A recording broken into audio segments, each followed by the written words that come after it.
ഇന്ന് നമ്മൾ ഉണ്ടാക്കുന്നതേ ഒരു സ്പെഷ്യൽ വിഭവം കേട്ടോ, ജീരകക്കോഴി. പണ്ടൊക്കെ നമ്മൾ വീടുകളിൽ കോഴിമരുന്ന് വെക്കായിരുന്നു കർക്കിടകത്തിലൊക്കെ. അതിൻ്റെ ഒരു വകഭേദമാണ്. ഇതിലെ ജീരകവും വെളുത്തുള്ളിയും ചുവന്നുള്ളിയും മാത്രമേ ഉള്ളൂ. പിന്നെ നല്ലെണ്ണയും വെളിച്ചെണ്ണയും ഒക്കെ ചേർത്തുണ്ടാക്കുന്ന. ഇപ്പോൾ ഇത് ഇതിൻ്റെ പ്രശ്നം എന്ന് വെച്ചാൽ നമുക്കിത് ഉണ്ടാക്കി ഇഷ്ടപ്പെട്ട് കഴിഞ്ഞാൽ നമുക്ക് എപ്പോഴും ഉണ്ടാക്കി കഴിക്കാൻ തോന്നും. പക്ഷേ ഉണ്ടാക്കരുത്. കാരണം കൊളസ്ട്രോളൊക്കെ ഉള്ള ആൾക്കാരാണെങ്കിൽ അത് പിന്നെ പ്രശ്നമാവേ. പിന്നെ ഇതിൻ്റെ രുചി എന്ന് പറഞ്ഞാൽ ഒരു അപാര രുചിയാണ്. ഇതിൻ്റെ മണം എന്ന് പറഞ്ഞാൽ ഒരു 4 വീടപ്പുറത്തെങ്കിലും ഇതിൻ്റെ മണത്തെ.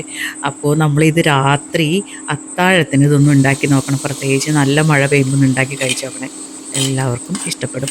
കുറച്ച് പേര് ചിലപ്പോൾ ജീരകം വല്ലാണ്ട് ജീരകത്തിൻ്റെ ഫ്ലേവർ മുന്നിലുള്ളത് കൊണ്ട് മാത്രം കഴിക്കാത്ത കുറച്ച് പേരെങ്കിലും ഉണ്ടാവും, 1-2 പേര്.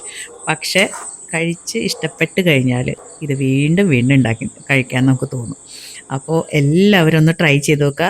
ഇതിൻ്റെ റെസിപ്പി ഞാൻ തുടക്കത്തിൽ വെച്ചിട്ടുണ്ട്. ഇനി മനസ്സിലാവാത്തവരുണ്ടെങ്കിൽ എന്നോട് ചോദിച്ചാൽ മതി, ഞാൻ പറഞ്ഞുതരാം ഒന്നും കൂടെ.